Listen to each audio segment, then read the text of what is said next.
Good morning standard 7। आप सब कैसे हो? Hope all are doing fine and healthy. Now in English we are starting with the second chapter unit 2 how things work. बहुत सारी चीज़ें जो हमारे घर में या आसपास होती हैं वो कैसे चलती है हम कभी ज़्यादा सोचते नहीं हैं। तो ये चैप्टर उसके बारे में कुछ बेसिक इन्फॉर्मेशन दे रहा है। It's quite related to science also. Science में जैसे अभी हमने लाइट रिफ्लेक्शंस का चैप्टर किया था, this is connected to that light and reflections only. ना एक इसमें न्यू वर्ड्स डाले गए हैं, जैसे रिफ्लेक्ट, वो हमने साइंस में किया है। रिफ्लेक्ट क्या होता है? Photons, angle. फोटॉन्स क्या होते हैं? जो लाइट होती है उसमें जो टाइनी टाइनी पार्टिकल्स होते हैं लाइट के, जिससे बड़ी रे लाइट की बनती है, उसे हम सिंपल लैंग्वेज में अगर बोलें तो छोटे छोटे उसके लाइट के पार्टिकल्स होते हैं, उसे हम फोटॉन्स को कहते हैं। I have sent in the meanings and made a sentence also from that. Read it properly. Angle मतलब you have studied in maths. Angle मतलब किस एंगल से वो लाइट रिफ्लेक्ट होती है। तो ऐसी बहुत सारी चीज़ें हैं, जैसे यहाँ पे एक अभी बताया गया है, you can see in this pic. This is an image of a rear view mirror of a vehicle. कोई भी व्हीकल होता है, एक्टिवा है, कार है, कोई भी है, उसमें मिरर्स होते हैं दो साइड में, लेफ्ट एंड राइट में। They are called the rear view mirrors. Rear मतलब back, behind. Rear view mirror क्या करते हैं? जो पीछे व्हीकल्स आते हैं उससे हम वो कांच में आगे जब हम ड्राइव करते हैं देख सकते हैं। तो ये काम कैसे करते हैं उसकी वर्किंग यहाँ बताई है। Why does it look like you are inside the mirror when you are not. अच्छा, इसमें एक सिंपल मिरर की भी बात है। जब हम घर में जो सिंपल मिरर होता है, we stand in front of a mirror and look at our selves. तो हम अंदर उस मिरर में दिखते हैं, लेकिन हम मिरर के अंदर थोड़ी ना होते हैं, हम तो बाहर होते हैं, उसकी इमेज वहाँ जाती है। तो लाइट का एक बेसिक रूल है, when light falls on any hard substance and if it is a smooth substance, shiny or smooth substance like a mirror, वो उसमें वापस एक इमेज फॉर्म करके हमारे आँख में आती है। तो इसीलिए हमको हमारी इमेज जो है मिरर में क्लियर दिखती है। यही लाइट अगर कोई रफ चीज़ पे या कोई टेढ़ी मेढ़ी चीज़ पे, जैसे कोई क्रम्पल्ड पेपर है, कपड़ा है, उस पर पड़ेगी तो आपको अपनी इमेज उसमें क्लियर दिखेगी ही नहीं। क्लियर क्या दिखेगी ही नहीं। तो शाइनी और स्मूथ सब्सटेंस पे वो ज़्यादा क्लियरली रिफ्लेक्ट होती है। तो लाइट के रिफ्लेक्शन से उसकी इमेज हमारे आँख में आती है, ट्रैवल करती है। तो बहुत सारी ऐसी दूसरी चीज़ें, जैसे magnifying glass, you must have seen. Magnifying glass के नीचे कोई भी ऑब्जेक्ट रखो तो वो बड़ा दिखता है।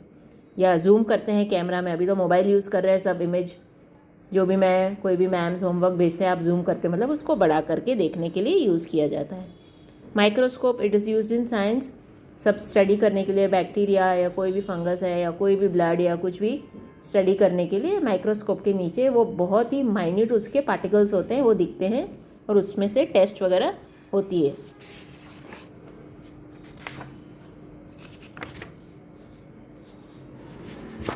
एक और इसमें था rear view. Yes, I was saying about the rear view mirror.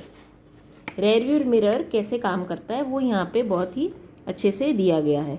जो फोटॉन्स हैं वो वापस हमारे आँख में कैसे आती है, इमेज कैसी होती है, इसमें शायद नहीं दिया हुआ है, लेकिन उसमें जो है रेयर व्यू मिरर जो है एक कॉन्वेक्स मिरर पे प्रिंसिपल पे काम करता है। कॉन्वेक्स मिरर क्या, कर्व्ड होता है, और वो कर्व होने से जो पीछे की चीज़ है वो छोटी होके उस कांच में आ जाती है। अभी पीछे कोई ट्रक आ रही है तो उस छोटे से कांच में पूरी ट्रक दिख जाती है। कैसे? Because of a convex mirror. दो टाइप के मिरर होते हैं, concave and convex, that will you study in science later on. तो जो कॉन्वेक्स मिरर है वो होता है रेयर व्यू मिरर में, उसमें जो पीछे इमेज है वो एकदम आपको स्ट्रेट और छोटी दिखती है, तो आपको पता चलता है कि पीछे क्या आ रहा है। तो वो रेज इस टाइप से आती हैं और उस पर उस एंगल से आके रिफ्लेक्ट होके उसमें आपको ऑब्जेक्ट पीछे का दिखता है। जैसे आप आगे जाओगे तो वो जो पीछे व्हीकल आता है वो आपको छोटा छोटा दिखने लगेगा, मतलब इमेज छोटी हो जाती है। तो ऐसी बहुत सारे प्रिंसिपल्स पे ये चीज़ें हमारे घर में काम करती हैं। ना यू नो इलेक्ट्रिसिटी, इलेक्ट्रिसिटी में भी बहुत सारी हमारी घर की ऑलमोस्ट सब चीज़ें लाइट पे काम करती है। इलेक्ट्रिसिटी पे there is an oven, washing machine, refrigerator, television, then your chargers, TVs, radios, Bluetooth speaker, you need a charger for that, you need electricity. So there are many things that work on electricity. So how things basically work, उस पर थोड़े लोग ने example दे के खाली इसमें थोड़ा बताया है। अब यहाँ एक्टिविटी 10 में it's very nice, some nice 3 quotations have been given. The first one I am reading, innovation distinguishes between a leader and a follower. This has been said by Steve Jobs. I think all must have heard Apple. Steve jobs. So innovation जो हम invent करते हैं वो एक leader और follower के बीच में फ़र्क बताता है। ये भी आपको समझना डिफ़िकल्ट होगा। तो ये है some good quotations. I can't understand why people are frightened of new ideas, I am afraid of the old ones. John Cage. Google and find who this John Cage is, because I also don't know, so just Google and let me know who is John Cage. Get a good idea and stay with it until it's done and done right. Walt Disney, all know, cartoon maker, Mickey Mouse and all, Walt Disney. तो ये सब है इन महान लोगों की कुछ अच्छी अच्छी बातें हैं। अभी नीचे एक एक्टिविटी है, choose a quote what you think is interesting and explain what it means.